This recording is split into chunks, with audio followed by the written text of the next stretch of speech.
If the United Kingdom grabs all its capital and goes home from Brussels, the result could be market mayhem. The markets worry over the possibility of a Brexit.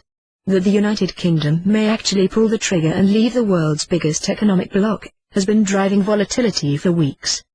Here's the thing. For all the coverage and attention the Brexit is getting, no one's talking about the most frightening prospect, by far, that's going to happen if Britain exits the European Union. I addressed it on Fox Business Making Money with Charles Payne last Wednesday and got Charles to admit he hadn't heard anyone ever discuss it. Well, that's because no one's thought about it.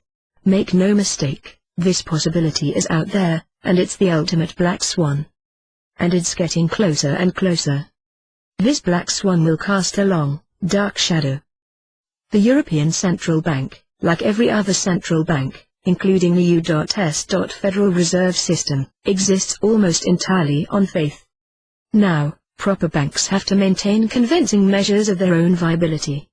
Capital requirements, reserve requirements, liquidity ratios, and a whole host of other requirements. However, no such demand is made of the world's central banks. None whatsoever. The European Central Bank is a perfect example. According to Yadin Research Incorporated's June 2016 Global Economic Briefing, central bank balance sheets, assets on the ECB's balance sheet total $3.5 trillion. On top of that, the ECB has publicly committed itself to buying another $67 billion of assets, not just European government sovereign bonds, but corporate bonds, including apparently junk bonds, every month, until who knows when. Once you see what I'm about to show you, you'll know why that's completely insane. The ECB's capital, against which its solvency and backstopping abilities might be measured, amounts to a paltry €10.83 billion, or about $12.2 billion. That means if the ECB were a real bank with a balance sheet of $3.5 trillion and capital of just $12.2 billion, it would be leveraged to nightmare levels, almost 287 to 1. In other words, it's insolvent. By every measure ever used by any regulator to gauge the health of any bank, ever. But it gets worse. The ECB doesn't even have that piddling $12.2 billion on hand. You see, its capital is committed by the 28 member states of the European Union. But only a fraction of each member's committed contribution was ever paid in. Capital is committed by members based on their size, which, in this case, is measured by each member's population and GDP. The largest contributor of capital to the ECB is the Federal Republic of Germany, which has to commit to ponying up 17.997% of the central bank's capital. It has, but it's only actually put up 25.71% of that amount. The second largest contributor is the French Republic, which has to pony up 14.179% of the bank's capital, but has only actually put up 20.26% of cash against its total obligation. And third largest, you guessed it, is the United Kingdom of Great Britain and Northern Ireland. The UK has quite voluntarily put itself on the hook for 13.7643% of the ECB's $12.2 billion in capital. But it has actually contributed zero. Now, it doesn't matter that they haven't actually thrown in any money.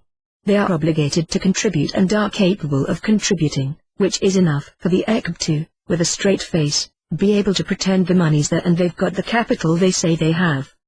If the British exit the European Union, they'll take their committed capital, every pound they were ever going to contribute, with them. Can you see the black swan spreading its wings yet? I want to get rid of central banks. But not like this. In a post-Brexit world, the rest of the EU member states will have to commit to replacing the capital the Brits will exit with. Where will that come from? And when? And will that capital even exist in the first place?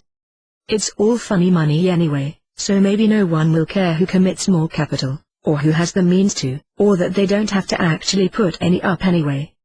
If the British exit and fare better quickly, several other EU members will likely stand up and head for the doors.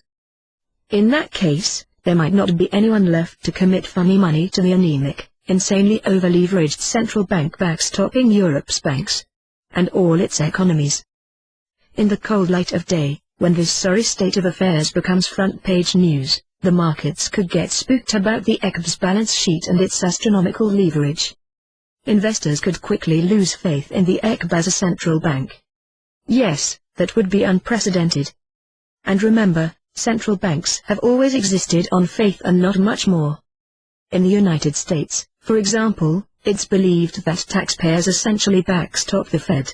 At least that's the theory. In reality, U.S. taxpayers have no obligation to the Fed, unless the government, by fiat, says they do. But the taxing authority of the government to backstop the Fed is powerful enough to placate central bank bashers. To a degree. But the EU isn't the US. What's more, not all countries in the EU agree with the diktats emanating from the Parliament building in Brussels. If the EU starts shrinking, starting with the Brits, and the burden of backstopping faith in the ECB simply becomes too heavy for faltering countries within the Union, especially those member states struggling to stay above the recession line and entirely beholden to the ECB for the liquidity of their banks, well, you can see. Investors could quickly lose faith in the ECB as a central bank. Yes, that would be unprecedented. And remember, central banks have always existed on faith and not much more. In the United States, for example, it's believed that taxpayers essentially backstop the Fed. At least that's the theory. In reality, U.S. taxpayers have no obligation to the Fed, unless the government, by fiat, says they do. But the taxing authority of the government to backstop the Fed is powerful enough to placate central bank bashers. To a degree. But the EU isn't the US. What's more, not all countries in the EU agree with the diktats emanating from the Parliament building in Brussels. If the EU starts shrinking, starting with the Brits, and the burden of backstopping faith in the ECB simply becomes too heavy for faltering countries within the Union, especially those member states struggling to stay above the recession line and entirely beholden to the ECB for the liquidity of their banks, well, you can see how so-called faith in the ECB could evaporate. If faith in one of the world's largest central banks turns to fear, all central banks will be subject to closer scrutiny and reality check. The pressure will be tremendous, and this time, they might not hold up. Now, I'm all for getting rid of central banks. It's one of my fondest hopes. But an orderly phasing out and a panicked, violent collapse are two very different things. A collapse, such as we might conceivably see here, would be a market nightmare. Losing faith in any central bank would be a black swan event like nothing before it. There's no way I want to be overly exposed to risk on positions if the Brits decide to take their ECB capital commitments home to the Queen. The ECB's collapse will be all the cover the Fed needs to go nuclear to maintain its singular control over the American economy. Once that happens, we're in for the wholesale capital destruction that only negative interest rates can accomplish.